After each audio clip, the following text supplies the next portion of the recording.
The Galactic Academy's observation deck hummed with the quiet murmur of 100 different species, each speaking in their own tongue through universal translators.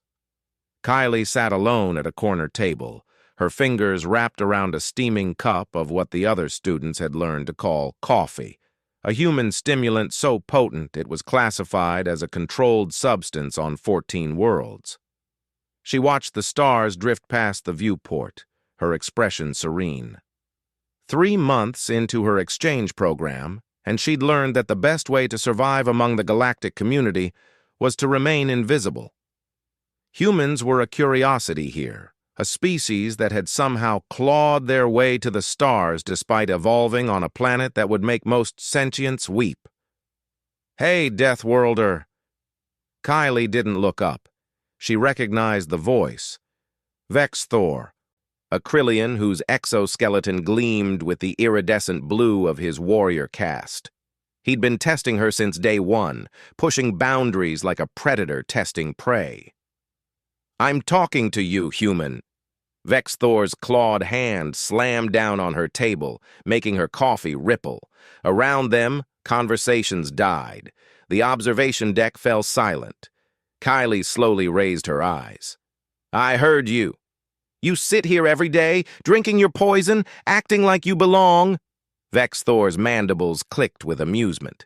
His 3 friends, 2 more Krillians and a hulking Drumite, formed a semicircle behind him. "But everyone knows humans are weak, soft. Your world may be harsh, but you're just meat that got lucky."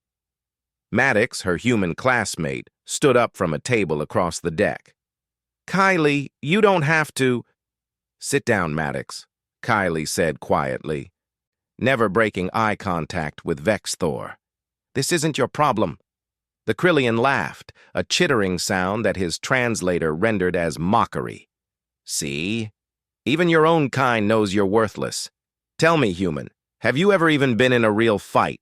Or do you just run and hide like all the other prey species?" Kylie took a slow sip of her coffee. Her heart rate hadn't changed. Her breathing remained steady. These were things she'd learned on Earth, where a moment's panic could mean death, where the wrong move in the wrong place could summon predators that made Vexthor look like a house pet. "I don't want to fight you," she said. "Of course you don't. Because you're—" Vexthor's hand shot out, grabbing her wrist. His strength was considerable. Krillians were 3 times stronger than the average human, their exoskeletons providing both armor and leverage. He began to squeeze, his mandibles spreading in what passed for a Krillian smile. "I think I'll break this," he said, "just to hear you scream, just to show everyone what humans really are." Kylie felt the pressure building in her wrist, felt the bones grinding together. Around them, students backed away. Some were already reaching for their communicators, calling for station security. But they were 2 decks away. They wouldn't arrive in time. "Last warning," Kylie said, her voice still calm. "Let go. Make me Deathworld." She moved. Later, security footage would be analyzed by xenobiologists across the galaxy. They would slow it down, frame by frame, trying to understand how a human, a species considered physically unremarkable by galactic standards, could move so fast. Kylie's free hand came up, fingers rigid, and struck Vexthor's elbow joint with surgical precision. His grip spasmed open. Before he could react, she was standing, her chair sliding back with a screech. Her hand found the back of his head, fingers locking into the soft tissue between his cranial plates. "Wait!" Vexthor started to say. Kylie pulled down while her knee came up, driving into his thorax with the full force of Earth's 1.3G gravity training behind it. The Krillian's exoskeleton cracked. He stumbled back, gasping, and made the fatal mistake of lunging at her. She sidestepped, minimalist, efficient, and her hands found his neck. In the 3 seconds that followed, Kylie did what every human child learned in survival training. She found the weak point. She applied pressure. She twisted. The crack echoed through the observation deck like a gunshot. Vexthor dropped. His friends froze. The Draymite raised his hands slowly, backing away. "We don't want trouble," he rumbled. "Then you shouldn't have started any," Maddox said quietly, moving to stand beside Kylie. His own hands were steady, his posture relaxed but ready. Another Deathworlder, another survivor of a planet that demanded strength. Kylie looked down at Vexthor's still form. She felt nothing.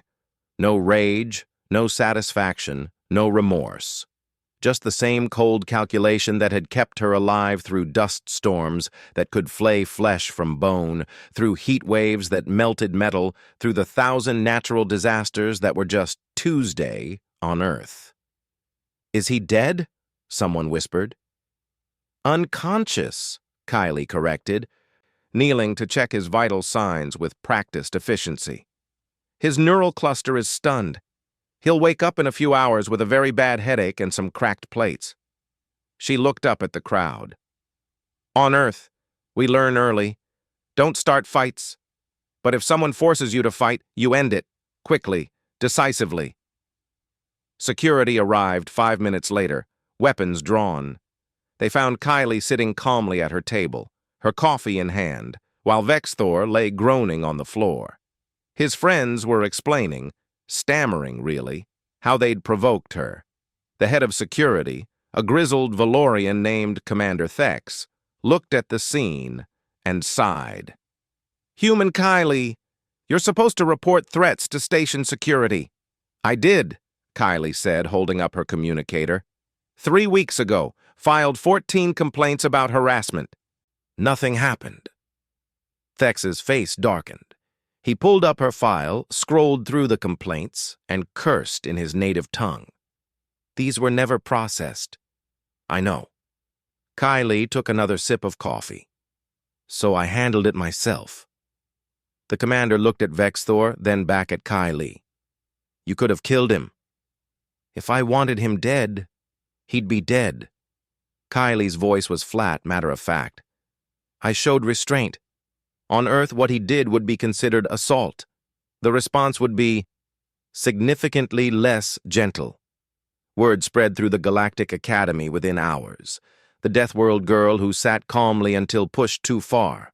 The human who moved like lightning and struck like thunder.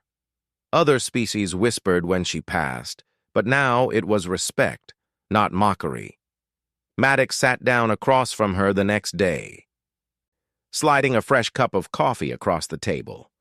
"You okay?" "Fine," Kylie said. "You?" "Relieved I didn't have to step in." He grinned. "Though I was ready." "I know." They sat in comfortable silence, two humans among the stars, carrying with them the strength of a world that had forged them in fire and flood, in storm and stone. They didn't seek conflict, but they would never run from it either. That was the human way, the Deathworld way.